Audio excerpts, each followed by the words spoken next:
And hello everyone to our next Islands Matter webinar series. It gives me great pleasure to welcome Adele to us today to deliver her talk about her research. Adele is undertaking a PhD with the Institute for Northern Studies at the moment, which I'm sure she will tell us more about in due course.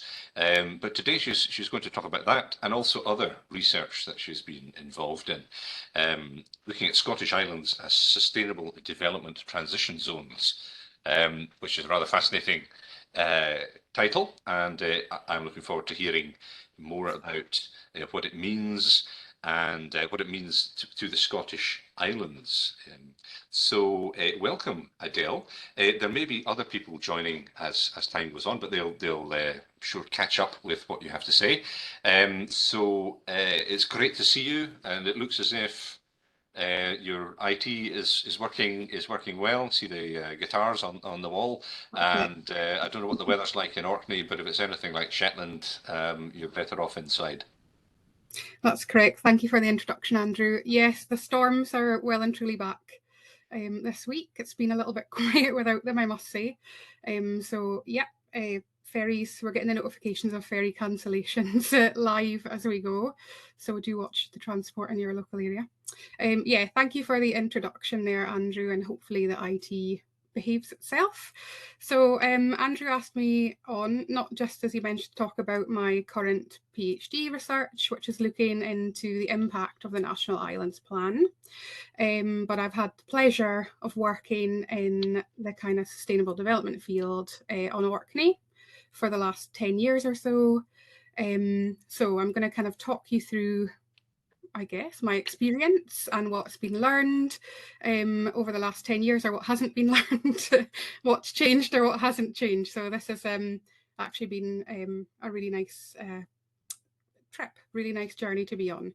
So if you have access to the chat box, what I just wanted you to maybe do, if you're able to, is type one word that conjures up when you think of rural, the term rural, one word or a short summary of what you consider to be rural as we go on. So I was a mature student when I undertook my studies. I was in my 20s. I'm an islander. I'm from Orkney. My family's from Hoy, and I have family ties to Unst and Shetland as well. And there's this convoluted relationship between islands identity and where you're born and who your parents are from and all these things that build into this mix of an island identity or a rural identity. And my husband's often perplexed when I say that I think of the land in Orkney as almost like a relative. I can't really explain a supernatural feeling that you're sort of tied to the land, or evolutionary. I feel like we're kind of, destined to feel like you're in the right place for your genetic makeup is what it sometimes feels like. So it's been an absolute pleasure to look at the sustainability of these islands. I never really gave it much consideration until I went away to university, because there was no tertiary education on the island at the time, except for agricultural college and open university and city and guilds and things like that. So I made it through my first term of university, couldn't hack city life and the various things that went along with that. So I moved home, worked in a local shop until somebody recruited me onto the Sustainable Rural Development course through the UHI. So over that time, it was just under 10 years, UHI had developed some higher education as well as its further education. So I logged on to the Sustainable Rural Development undergrad. So let's have a look if it's going to let me transition through these slides. There we go. So sustainable rural development here is a concept that was really brought a few concepts together through this Brundtland report. It was called Our Common Future through the UN, and it really brought together the economics with environment and social equity all at once. So this slide shows the 17 Sustainable Development Goals, which I think have become ubiquitous across a lot of people's working area, even if you don't consider yourself to be in a sustainable field. So I thought this graphic from the UN was really nice looking at that triple bottom line of sustainability, economic, society, the environment, and where the goals fit into those three areas. Sustainable rural development often focuses on the global south. It's still a field that's working itself out. And much of the literature and policy centres around agricultural payments, policy, productionism, and doesn't tend to focus, or it's becoming more focused on, transitions, renewable energies, social well-being, and less about, potentially less about a productive nature. So really everything I've done since day one of that undergraduate course has been based around the various components of a sustainability mindset. So why is that important? Why is this distinction of urban and rural important? Why is sustainable development important? So in 2008, this was after I graduated, actually, we became in a position globally where the urban population overtook the rural population. So this is what we saw. I saw depopulation was popped up on a rural concept there. People were having to leave rural areas for various reasons, or wishing to leave for various reasons. So sometimes it's economic, sometimes it's for a different lifestyle. So there's all these complex interplays there. So that was the first time in very recent history that urban population overtook rural population, and it can create poverty, which requires development solutions in both situations. So those moving to urban areas for a better life might find themselves, underemployed, living in less than adequate accommodation, shall we say the least. But it also creates a different version of poverty in rural areas, where we might what we're seeing now with empty homes, high cost of living.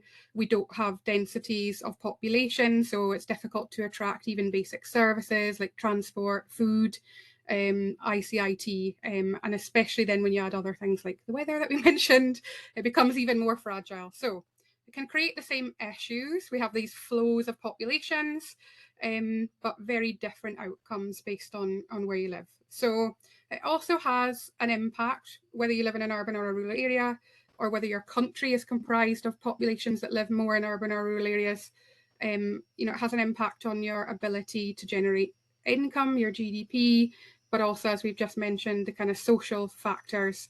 And we have this kind of colonialist wrap around these conversations as well, where, the global north has utilised resources from the global south, and there's an imbalance there in power relations.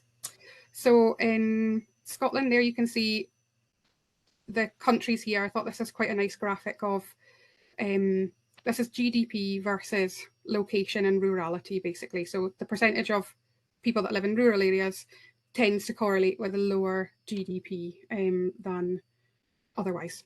So in both Scotland and the UK, roughly 17% of the population live in rural areas. In Scotland, the rural landmass by the Scotland's own rural government's classification is 98%. When we take that to the islands, or even the more fringe geographically regions of the area, 1% of the population in Scotland lives in islands. So a small area.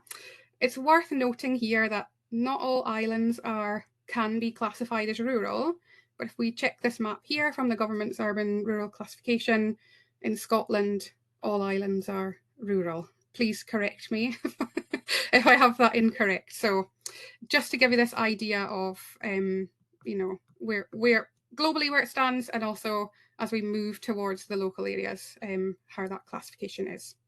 So defining rural. So I can't see the chat box there. I'll see if I can get it up there. But I saw quite a few in real time. I can get it up.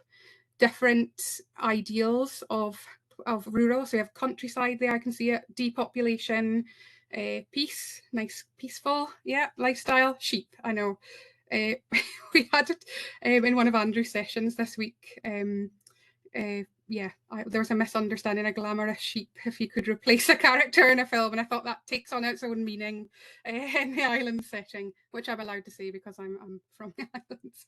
So division of urban and rural is, it's really goes back as far as kind of trading, even as into the 1800s. Tawny's had this ideal of an urbanized society and a rural community, and these were kind of partisan, where things that happen in rural areas were kind of perceived then in social discourses to be backwards, and those in urban areas were high society, where people had relationships with one another for personal gain, whereas there's a more naturalistic view of rural relationships between people tended to be your family members. Was there hotly contested since the 1800s and still in discussion today as well. So Hafakri developed this triage, this triangulation of concepts around rurality, and we have the locality, and that very much comes through in policy today about geographies, locations, where you are in relation to the rest of the world.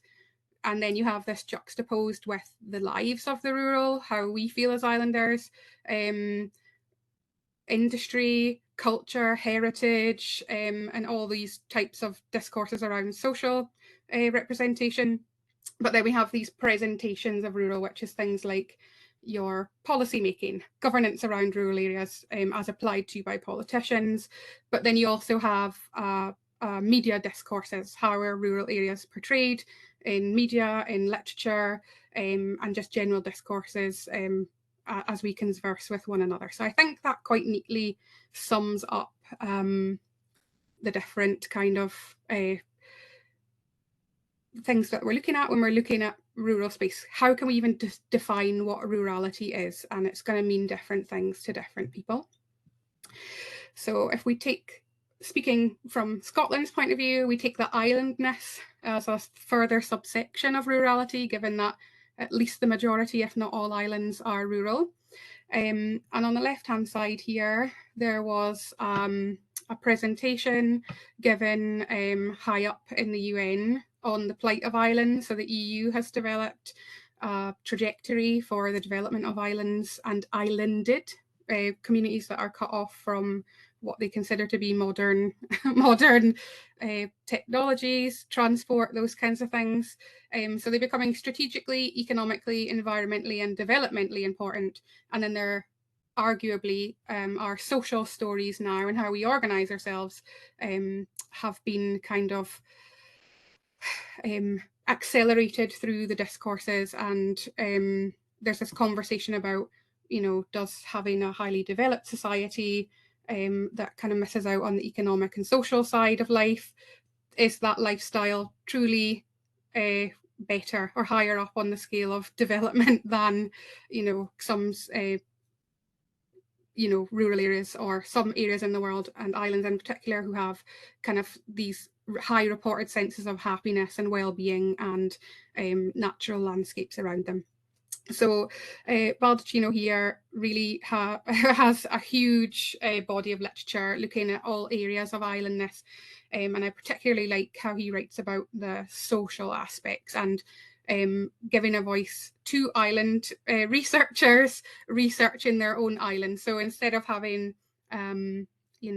ethnographies or experiments done on you, you're kind of building from your own embodied experience and knowledge, and you're not, or you don't have to be at the whim of decisions that are made upon you, basically. So he writes very succinctly on that topic and very convincingly as well, so it's definitely worth a look. But really this is about having policy decisions applied upon you and building up this sense of autonomy again within islands here.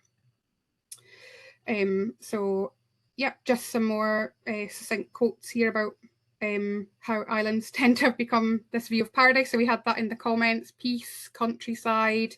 It's actually called the rural idyll, where we have this view that rural areas and islands are these unspoilt kind of holiday locations, but retirement villages sometimes might say as well, these areas of land, but actually they do have their own thing going on. They have their own development challenges, and it's not a polarized view of one thing or the other.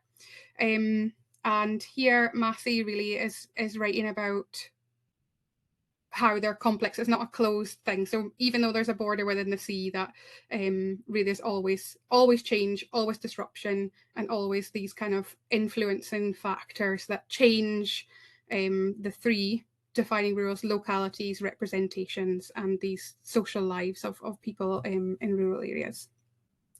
So I thought I would put this into my personal experience.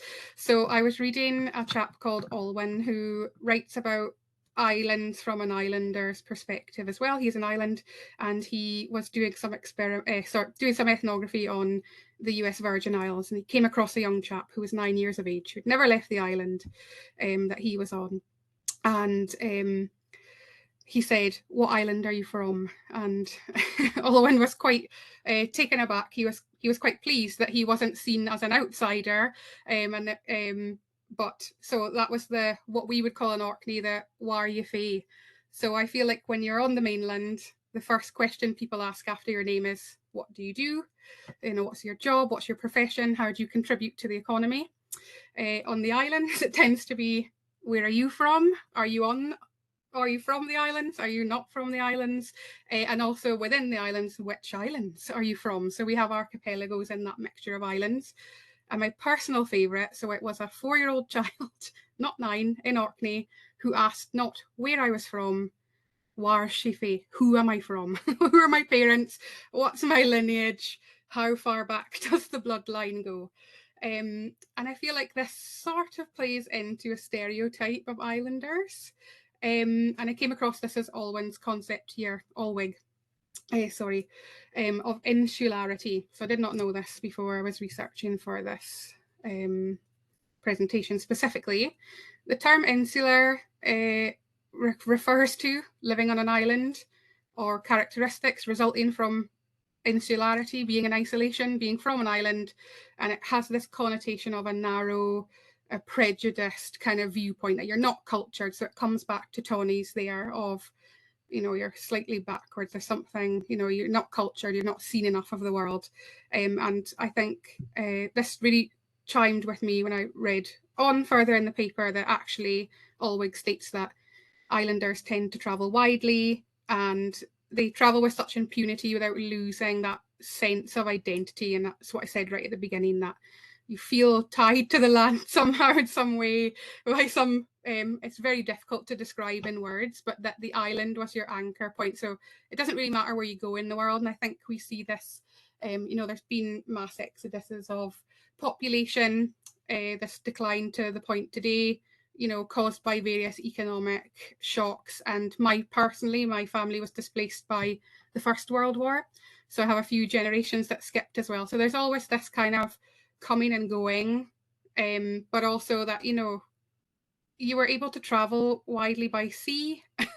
So although you don't have a road to drive to your major centre, you could basically hop wherever you want. And when we're looking at Arctic regions now, it's hotly contested, these kind of channels that run through the Arctic region, this race for resources now as we have used everything else, basically. So we refute this. And it was actually Massey also stated on this idea of insularity that, we're constantly having these terms placed upon us from those who are not, necessarily of the community, and particularly around politicians, around media discourses of rural areas. So that was my kind of whirlwind kind of introduction to rurality, to islandness, trying to place my research into context and some of the key terms that are influencing my thinking as we go along now. So as I was doing my undergrad, my BSc in Sustainable Rural Development, we covered a lot of topics: health, well-being, community development, renewable energies, climate change. All of this has an influence on your development trajectory. And I kind of grabbed onto this idea that renewable energies could be community development vectors. So we were in the process of having these community development wind turbines. So you can see on that slide, that's the Shapinsey Development Trust's wind turbine. And these were not turbines that were put up by the grid operators like SSE. They weren't put up by oil companies looking for a green component to their energy mixture. They weren't put up by developers looking for an economic return. These wind turbines were developed by the community. They raised the capital, they negotiated the land agreements, put up the turbine, and they received the economic returns from those wind turbines. So we have a few communities across the islands. We have them, they're in Shetland as well. Yale's got a particularly good community development trust based around this model of wind generation, and also on the Western Isles as well. And it's become a method for divestment from farming. So obviously there's land here. So yes, land here split up by farms, and then the Western Isles by crofters as well. So there was a few means by which communities and members of the community individually could use renewable energies to further increase their economic well-being, and the side effect was that they were able to provide services for themselves. So often things like ferries in the era of fuel poverty and cost of living. A number of the development trusts are giving households income, money to pay for their increased energy bills, and yeah, things like additional ferry journeys, green transport options on the island because there's no public buses and things like that. So they're able to fill a service gap for themselves. Beautiful model in terms of sustainable development. It's just perfect. However, there's always a but. What we found on Orkney was that as we increased the number of renewable generators that came onto the grid, small scale, remember, 1 or 2 turbines here or there, hundreds of those, the grid filled up and no longer were we able to export the energy. So we had a very early moratorium on new onshore wind, except of course where the big companies could put up their own turbines. So we have a mixture of models here, of ownership models as well. So then we start to see questioning around, are we just we're just replacing fossil fuels or oil or whatever generates income with something that's perceived to be more sustainable, and that had a lifeline in terms of providing social benefits to the community and economic benefits. So what happened in the curtailment was the grid operator ended up coming up with tariff, and turbines were switched on and off. Nobody quite knows the magic behind how that's decided. But basically, their income generation was capped because the wind turbines were switched off when it was particularly windy. So great. What do we do now? Was that. So it was a really good model. It could continue to be a good model. And this is where we start to see very early on. So this was, mid-2000s, early 2000s when the concept was designed. We're now in 2022, I think. And then so now we're seeing, as offshore wind farms come online, as big wind farms come online on the mainland. We have a moratorium still in England on onshore wind, I think, as of today. We're seeing these grid constraints. We're seeing that there's too much energy, trouble with intermittence. We haven't really managed that grid well. So, this is where we start to see, things that we're realizing could be nationally, globally significant.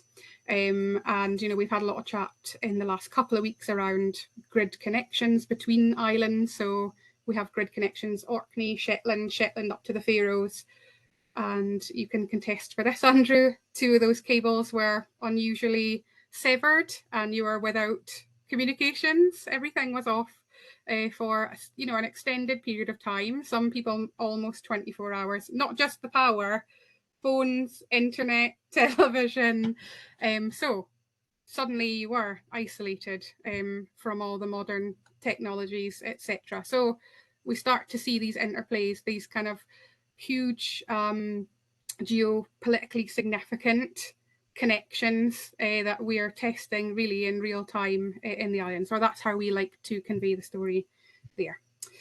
So I left with my degree and I got a job at the European Marine Energy Centre as a data technician, looking at all sorts of flows of information from satellite data to tidal data to wave data, weather data, and communicating that out and using it as a product and a package, basically. So I entered the world of tidal renewable energies consenting, legislation, as we've seen with the grid constraints, really a common theme, policy. As we'll get to this round at the end. How was policy influencing the trajectory of all of these renewable energy developments, and what consequences did that have on the community? So I moved on from EMEC after having my son, and while I was on maternity leave, a job arose at the local authority here in Orkney as a hydrogen project officer. So in my undergrad, there ran a hydrogen course, but there wasn't enough people to take it. So I think there was only 1 or 2 of us that signed up. So it didn't run.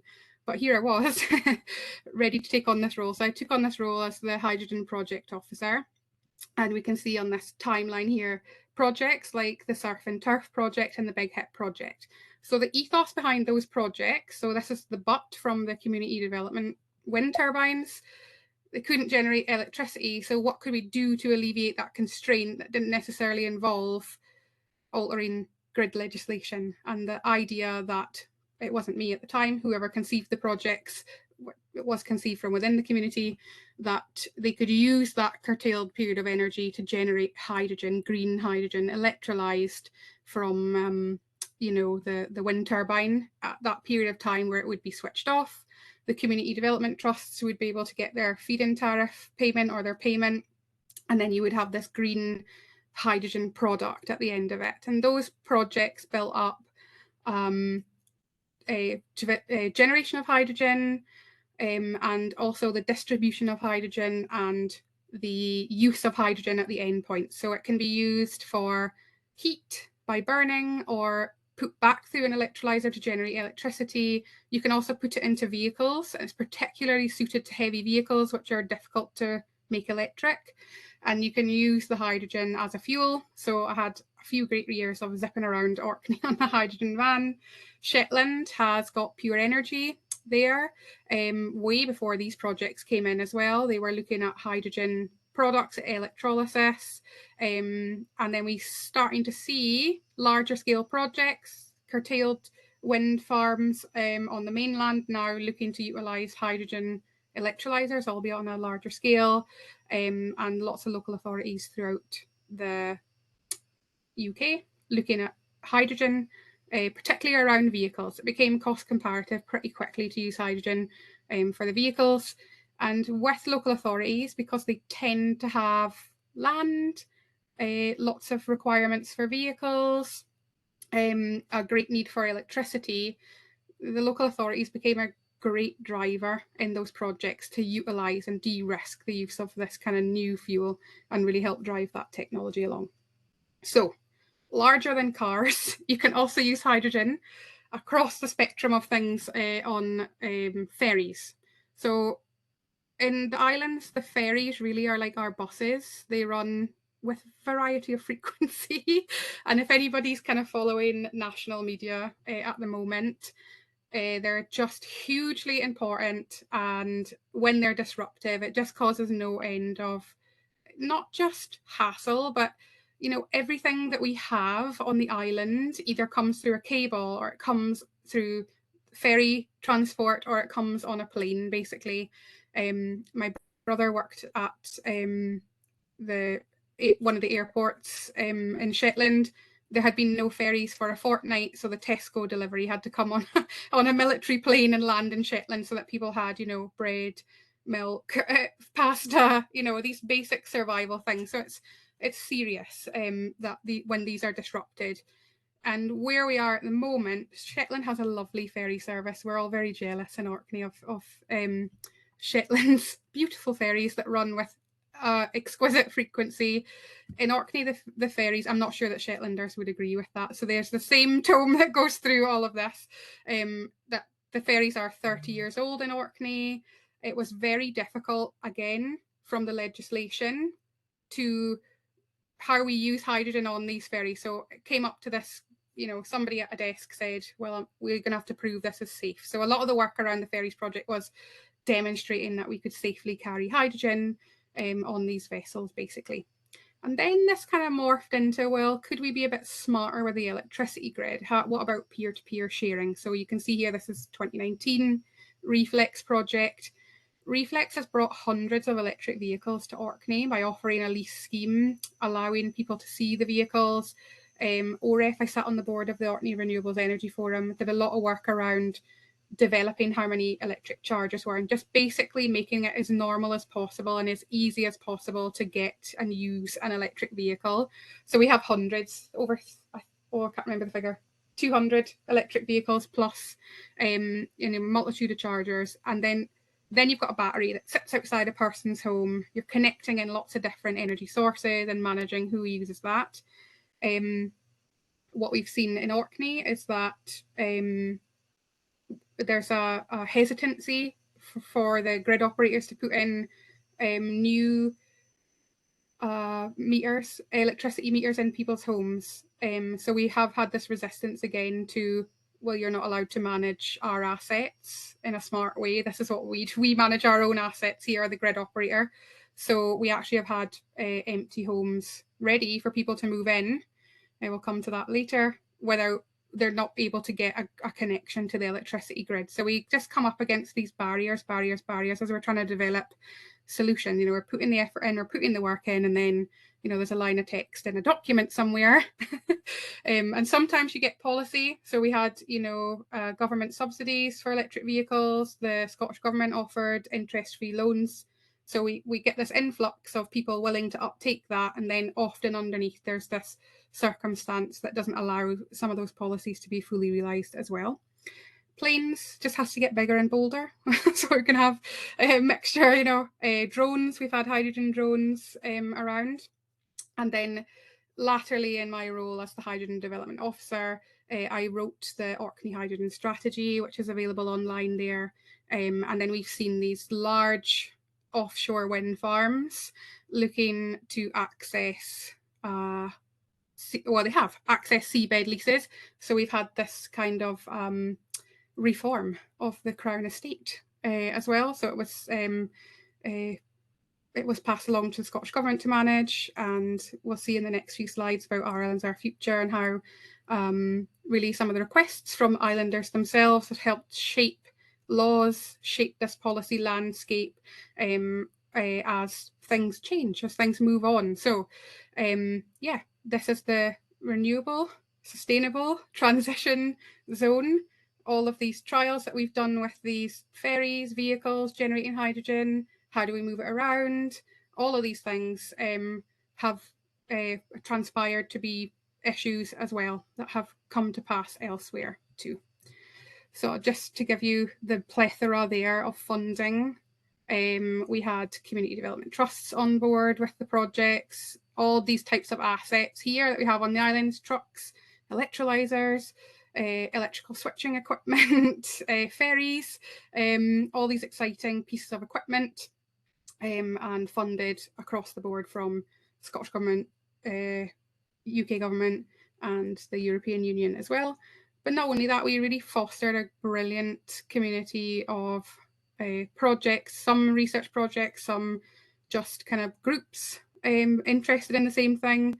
So we did a lot of work with some of the Arctic regions, Canada, Faroes. It just really opened up the world. Western Norway, all these regions having similar issues, looking at similar solutions. So building these political bridges as well. And yeah, it was really exciting. So what did I learn in this process? So I had the theory, did the undergrad, went out to work as you do. Really, this is kind of what I learned as we went along about how you do these projects in communities. I feel like I always had a benefit. I always used it to my benefit that I was a local person with local knowledge and local connections. And often it was really simple things in a project that risked derailment. So we know that bringing communities along with the projects is important if you have a component of the community that's not interested. So we look at Viking Wind Farm in Shetland, have my own development views of the Viking Wind Farm. There's very much this, yes, we want it, no, we don't conversation that goes on in the community. And it can really flip projects either way at any time. So it's really important that that conversation is open. We've just had on riveting on our local press this morning, a local councillor stating that consultations are empty. Why bother going? Why bother doing anything that doesn't change the outcome of the project anyway? So I think that's around peers, but we're about to have consultations around offshore wind farms across all the islands as well. So there's this constant conversation about what's the best way to develop these projects. Is that what we want? What do we want the island to look like? So again, that would require strategic policy objectives would be my argument. What do we want the islands to look like? What would we want that to do? And that really helps target your outcomes. That's what I've tried to do with the hydrogen strategy there.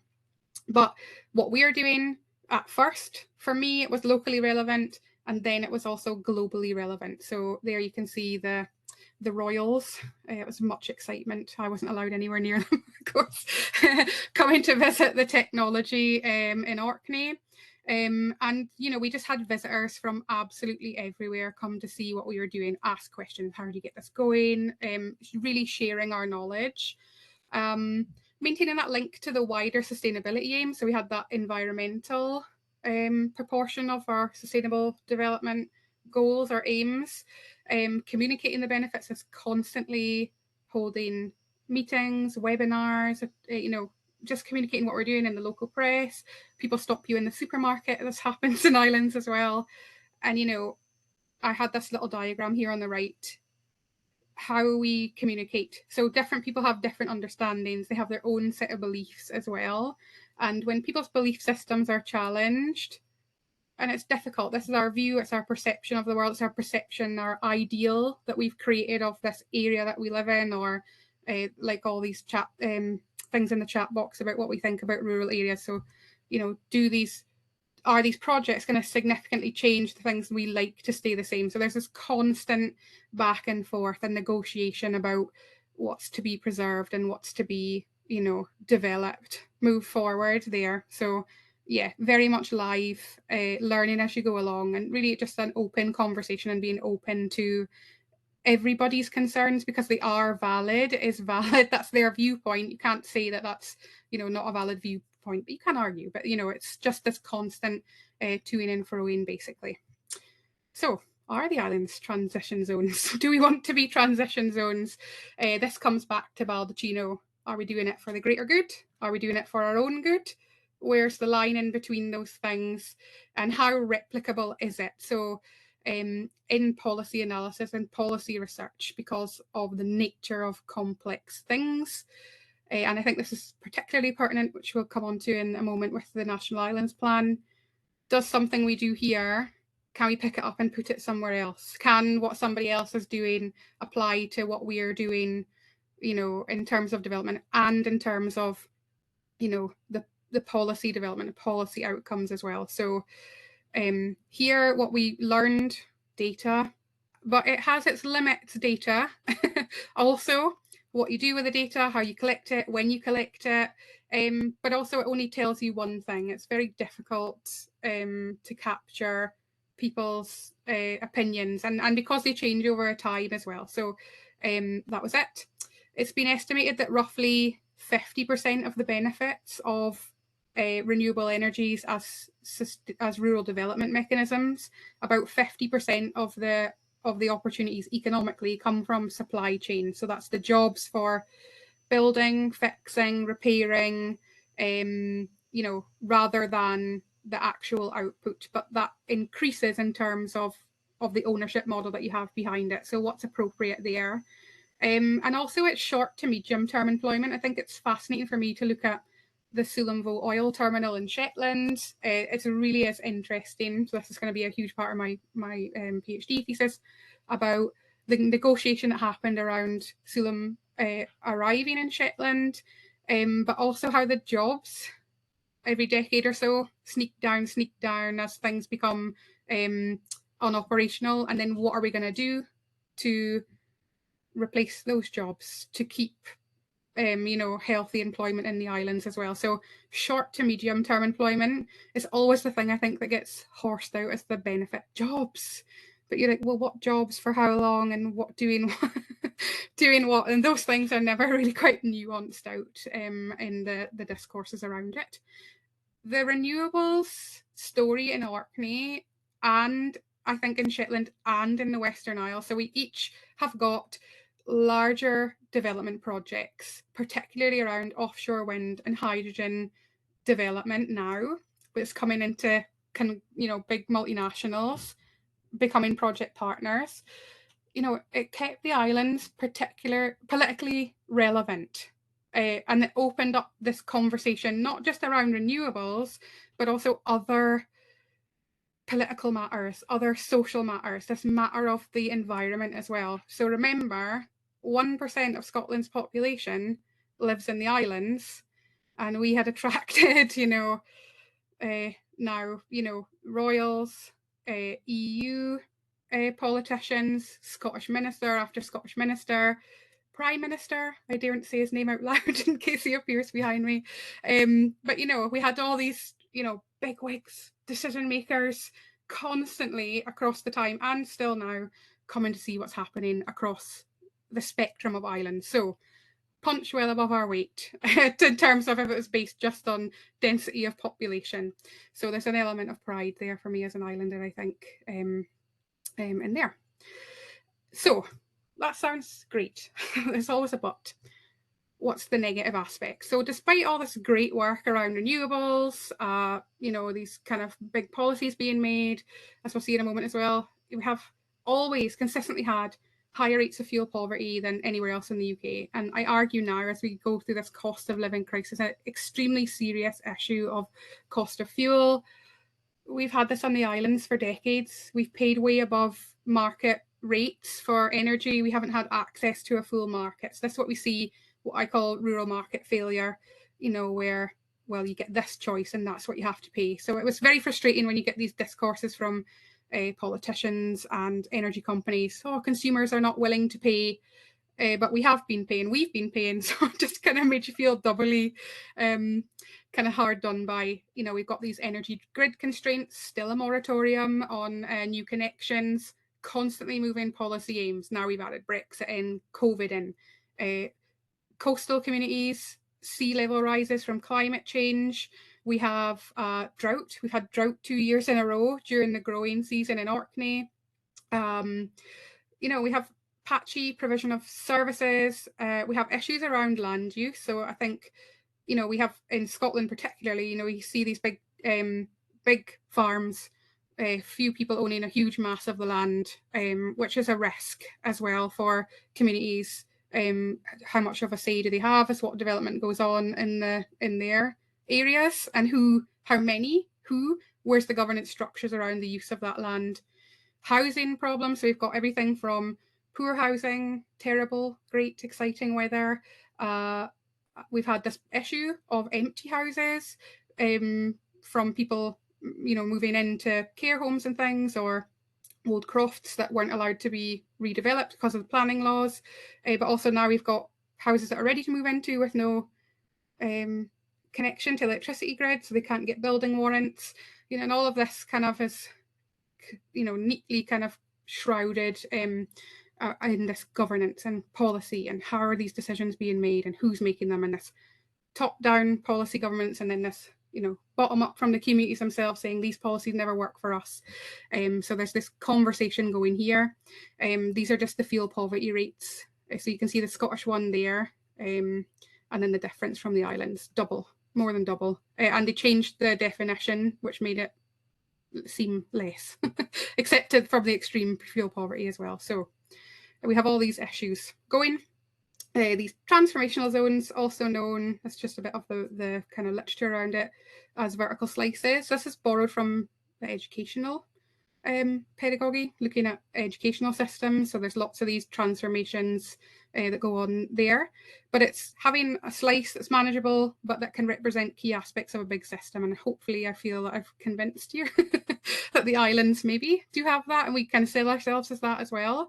But that comes with inherent risks. So what do you have then? You might have just consistent churn of innovative projects that never quite leave benefits behind, churn of jobs as well for the local areas, lack of funding. You tend to get kind of insecure job contracts, things like that come along with that. So there's, of course, benefits and disbenefits to kind of positing yourself as a transformational zone where you don't consider your own needs, I think, as an island within that as well. So I picked up this great book by Ramalingam called Aid on the Edge of Chaos, and that led me to consider, you know, when we're looking at gaining in funding from these projects, funding from the governments, at what point does it become aid? What do we have to do to get that funding, and when can we start to consider what's best for our own needs? And then he writes this compelling case. He was particularly looking at the Global South and development agencies who tend to come in and, you know, put projects in areas that don't quite suit the needs of the local people to be transported out elsewhere. And the OECD concluded a similar thing, that renewable energy production on pursuit of rural development cannot easily be taken for granted, and that complex multifactorial things can alter how successful they are across those three areas: economics, social benefits, and environmental considerations. So this led me to my master's degree, which I did during lockdown because I was in the house anyway. I was working full time as the climate change officer at the local authority at the time for doing that. So yeah, we can't all be treated the same. And I think I feel this as an Orcadian person. I go for my holidays to Shetland, buck the trend. That, you know, what works for Orkney is not going to work for Shetland necessarily. What works for Shetland is not going to work for Orkney or the Western Isles. Not going to work for Bute or the Cumbries, or, you know. So it's, you know, we have to have our own voice. We have to have our own say in these things. So my master's looked at the employment experience of women in green jobs. So there's this idea that, well, if we make it all green, so this kind of idea there, we had, you know, just replace oil with renewables, we'll all be fine. It's the same thing here. If we replace all jobs with green jobs, we're all going to be fine.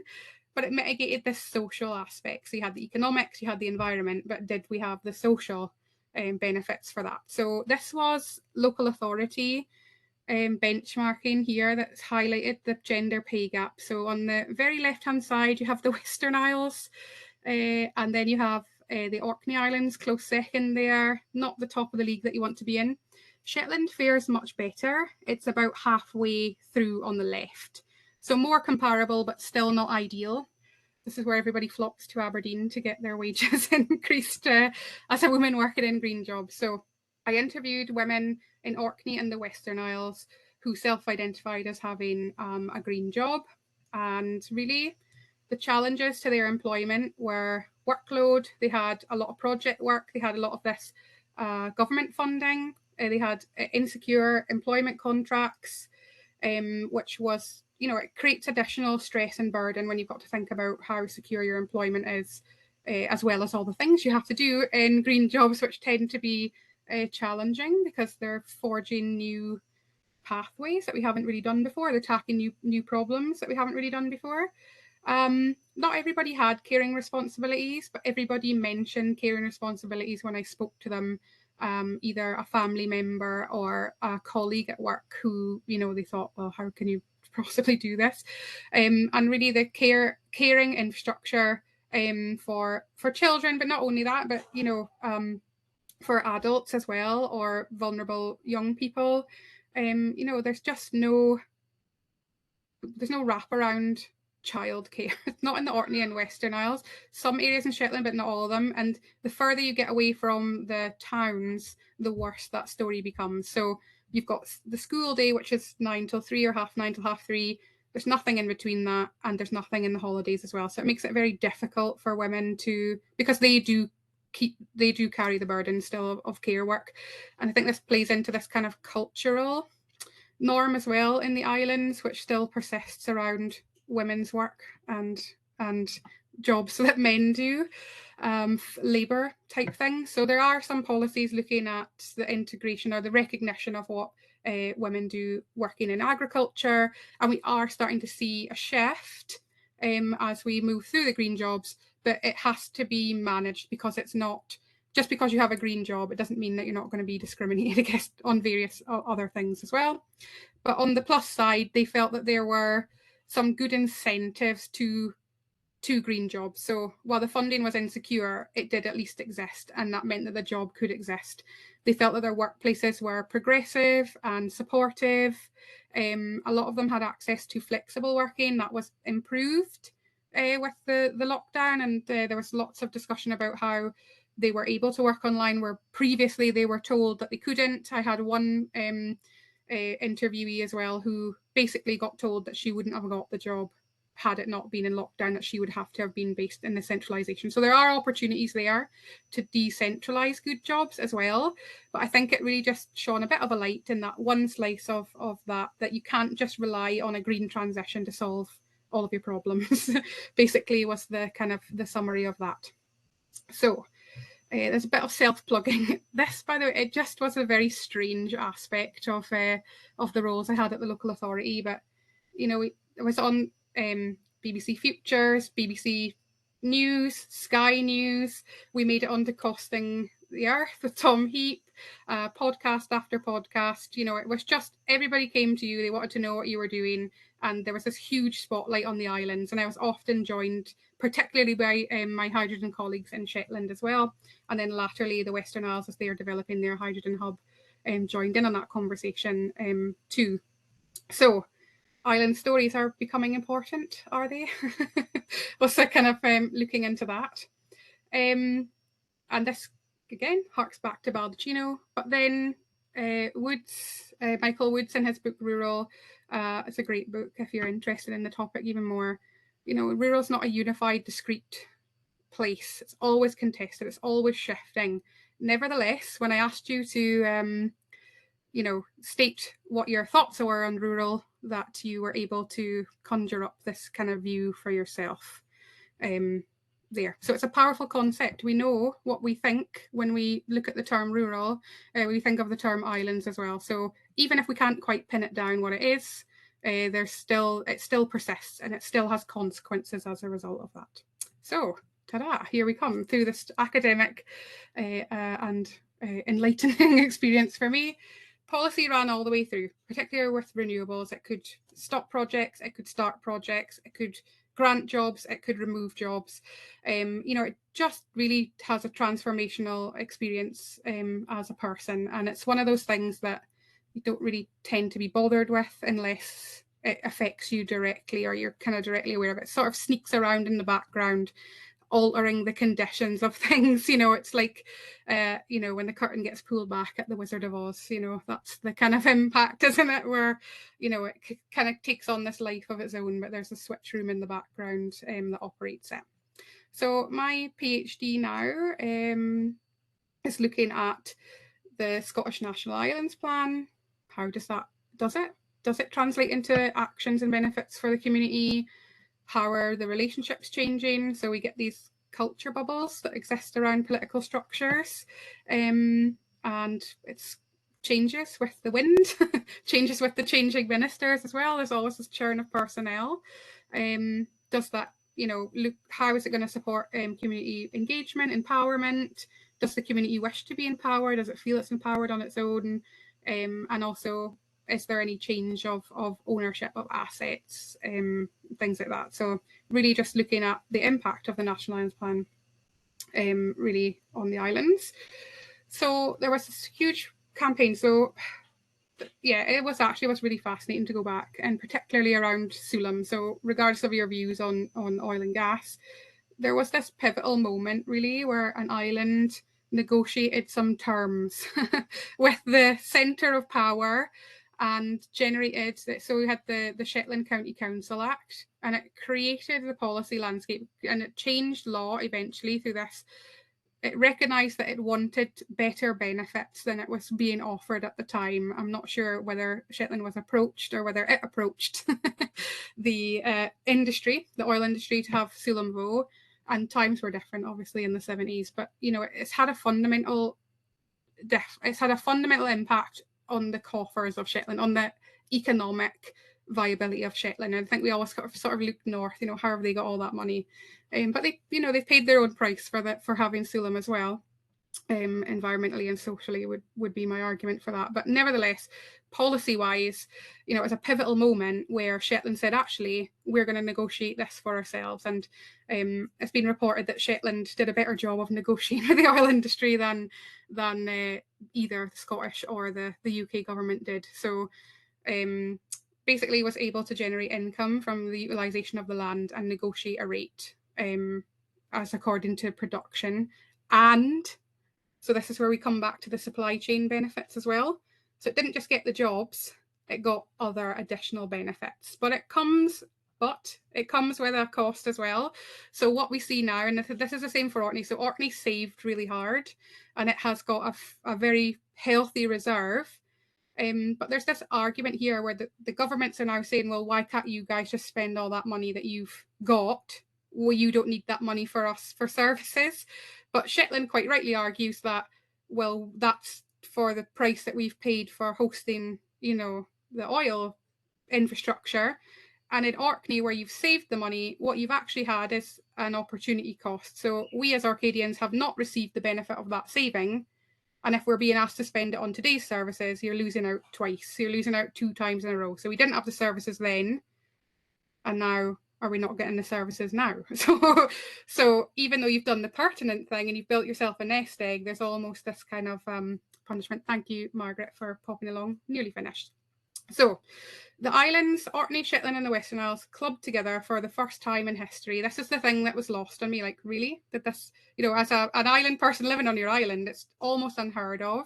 And there is compelling research that islands tend to negotiate separately with the centre and potentially be a little bit, you're competing for resources, you're competing for similar things, and you don't want to be mistaken from being from another island, as well. So they clubbed together, created a lot of clout, and arguably the multi-streams approach that's for policy government. So there was a few things that were happening policy-wise, and then you're looking for a window to open that they can all converge into, but you need to have the right agent, the right person to capture them and push them through the window is how I like to view that one. And that was the independence referendum, basically. They said, you had the ear of the Scottish government, you had the ear of the UK government, and they were saying, well, if you want us to vote either way, you're going to have to listen out to what we want. But it was well received. There was a conference in Orkney. There was a list of demands. There was hearings throughout all the governments as a result of this Our Islands, Our Future campaign. And really, there was a lot of ask around autonomy, around the nature of governance on the islands and raising your own funding. But there were also other asks around economic well-being and particularly around marine assets. So there was what was asked, and then there was what arrived out the other end. So the Islands Act in Scotland. So basically, your rights as an island person are now enshrined in law, which, Scottish Government withstanding, we keep those. And then a lot of changes through various different laws and acts. So it comes together piecemeal. I'm nearly finished. And then we have, so this is rural proofing in its forms. You have the National Islands Plan, you have the laws that wrap around the National Islands Plan. The government's ensuring that the policies that it puts in place have comparable outcomes for people in the islands, and rural mainstreaming or island mainstreaming is making sure that's carried out correctly. So we now have a feedback mechanism called the Islands Community Impact Assessments that we can hold up and wave around. It runs through the governance structures of the island local authorities, the community planning partnerships, and the Scottish Government, where you now have got an emergency stop button to say, hold on, we think this is not going to happen well, bearing in mind that complex thing. However, it's complex. There's 13 strategic outcomes. When you look at the implementation of the plan, it comes to 113 or 103, I think, indicators. Is absolutely massive. There's 93 islands, 76 of those are permanently inhabited.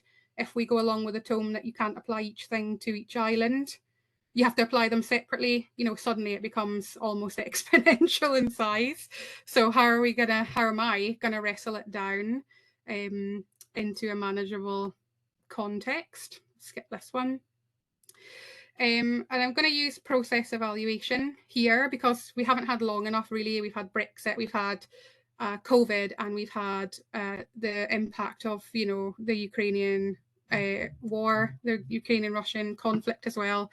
That's really has fundamentally impacted absolutely everything about life, in particular because the National Islands Plan was released 3 months ahead of COVID lockdown. You can't disentangle what we did for COVID with the impacts of the plan. So it's looking at the implementation. So the local authorities haven't really grasped this plan with both hands yet, but there's this constant churn of people. Some of the money's been hopped over local authorities straight into the community, as communities often ask as well. So it's looking at, the plan in that context. How has it been implemented? What processes have been followed? Has what happens now, does that land true to the initial ethos around the National Islands Plan? And I'm going to be using mixed methods, which is fairly typical in this type of process evaluation. But I'm also going to be looking at both a thematic analysis, but discourse analysis as well. And I've just made a very comprehensive list of stakeholders to get into that process. This is a visual representation of how complex it is. So this is just a few things and how it all jumbles around together. Culture, this triangle, remember, and the sustainability and the sustainable development goals. But here's a kind of review and outline of the literature so far. And I have the 3 kind of main themes: sustainable development, core periphery relations, governance. And then out from that, we have our geography, rurality and islands, urban, rural, how representative are the models of governance, and then also the impacts of policy in this huge thing of complexity, power relations, and proactive, reactive, and neoliberal versus manageable liberalism kind of running throughout that, which Foucault calls governmentality, neatly summarised in a big concept there. And I've separated out, we're going to go Orkney, Shetland, Western Isles as they are islands with local authorities, and then I've got local authorities with islands in its category, and I'll be using interviews, surveys, and case studies to track that process. So thank you very much for listening. I've just gone over by a few minutes.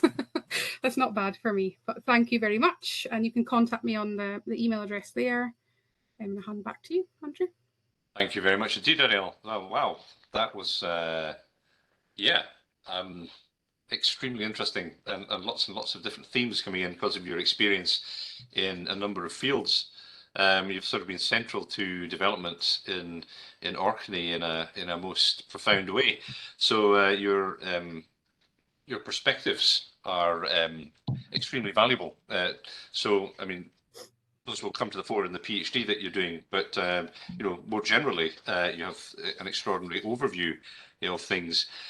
So I have some questions. So we have a little bit of time for questions because we have. I have the button to sort of stop things when the time is right. But nobody else has stuck anything down. I think everyone is just sort of mulling over what you have to say.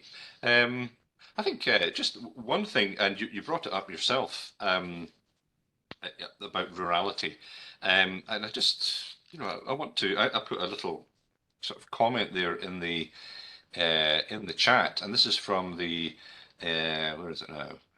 Oh no, there we are. We do have a question there from somebody else. So I will just gloss over what I was going to ask, which was to what extent is Orkney actually rural now, considering the majority of people live in Kirkle or Stromness. So I mean, they're in towns, and all the stuff that you've been talking about, the sort of industrialization that's taking place, and the people that are involved, and the percentage of people on in the islands that are involved in these sort of things.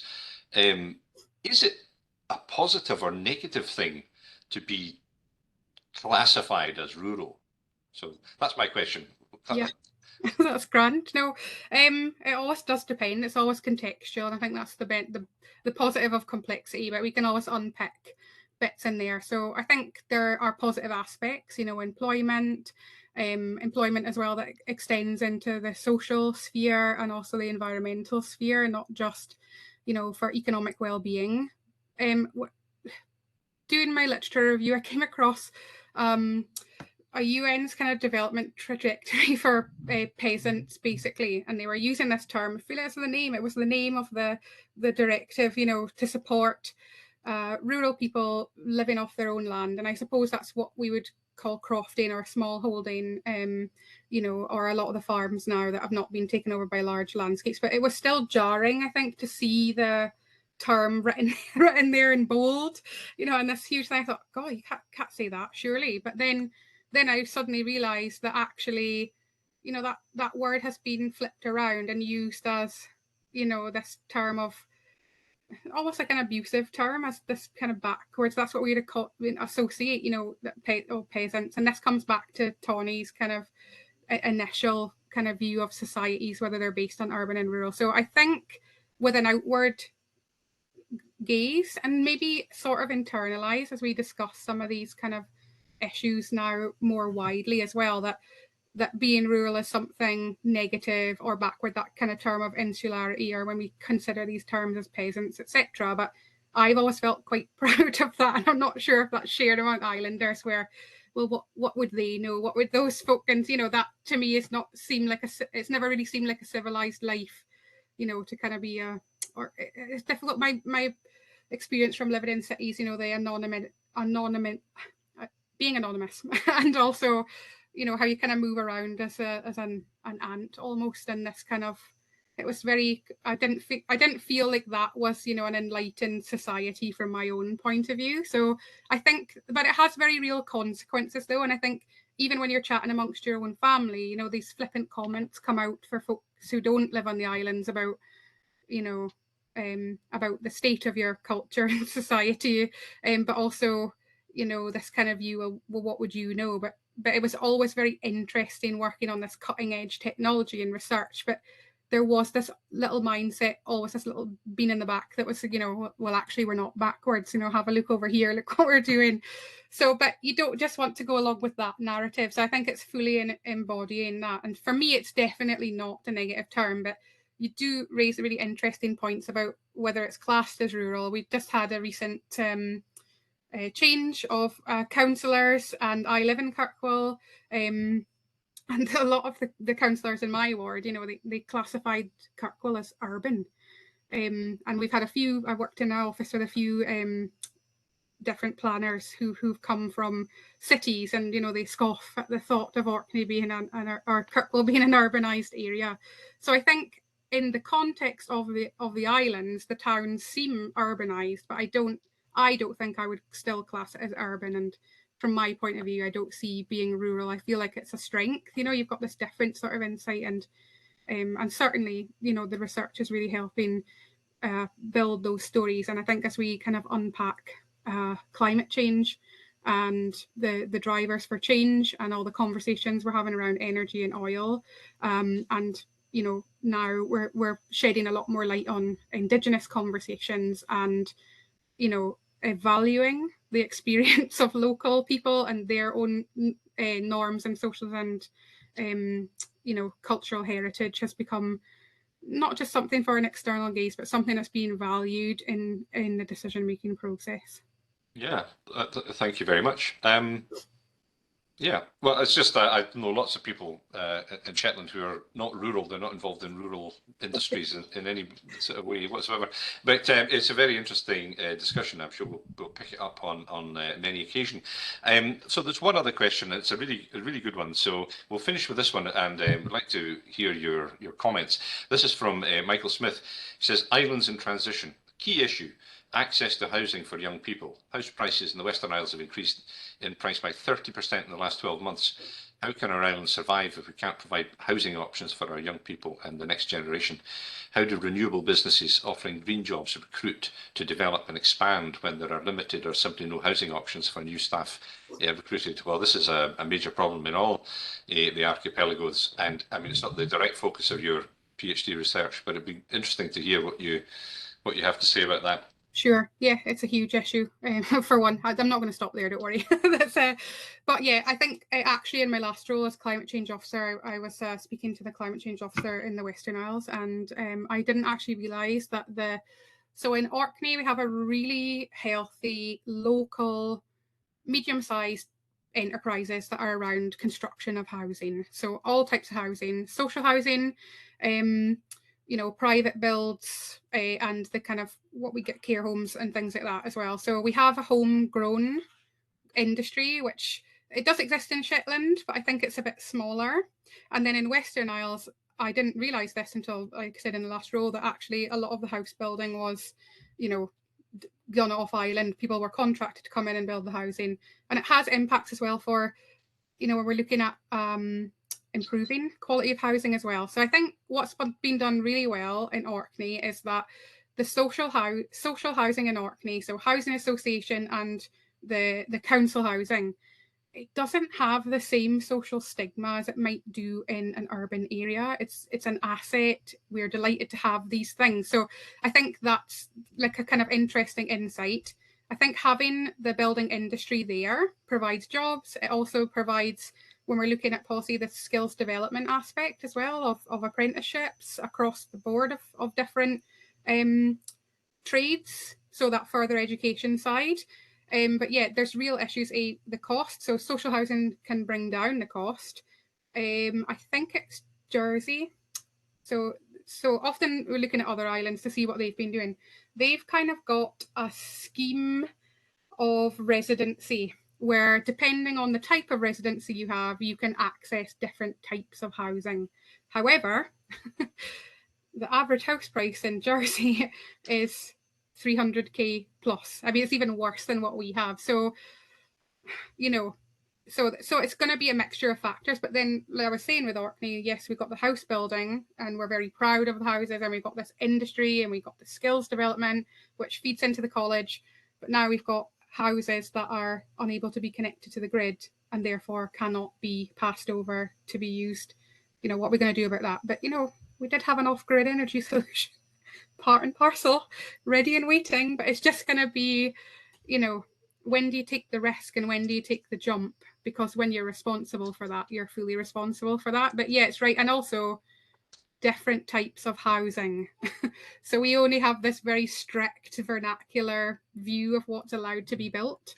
There's not a lot of like flats, density of housing is very, because that's what we've always done. So when do we start to consider when it might be appropriate to build those other types of housing? And then I guess we'll see as well, we've just had the Airbnb, we've just had the new legislation into you have to, what am I trying to say, license your Airbnb. So I wonder if that'll have any impact where houses were being utilised for those short-term summer lets. So there's a few strands in there. Some are more radical than others, but certainly I think fostering that industry in your locale is a good.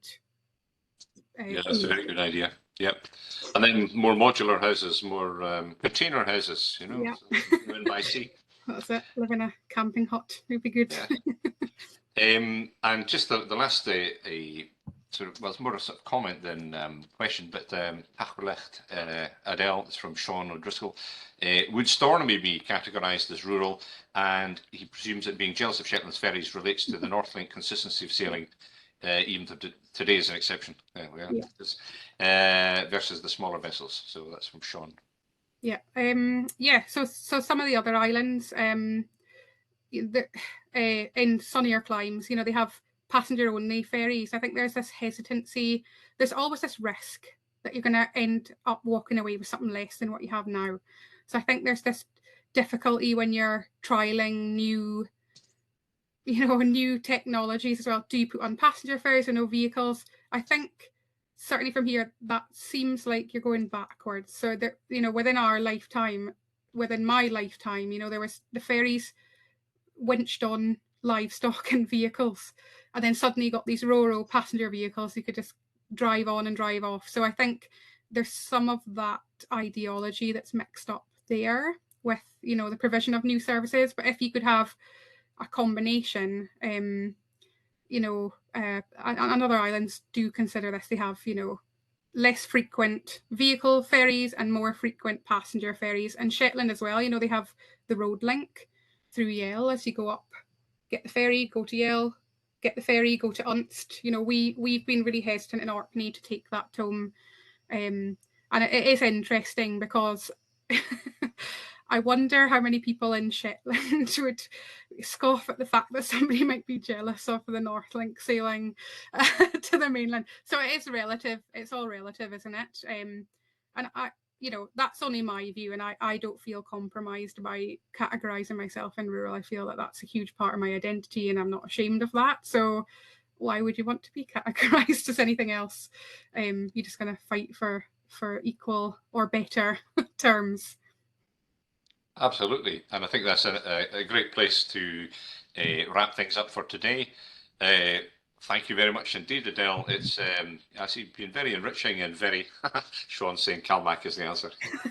I think there might be a little bit of sarcasm there. So thank you very much indeed for that presentation, and lots of things to take away and to think about. And thank you everyone as well for your attendance and for your questions. And with that, we'll draw into it. Thank you, Adele, and we'll speak later. Thank you for having me. Brilliant.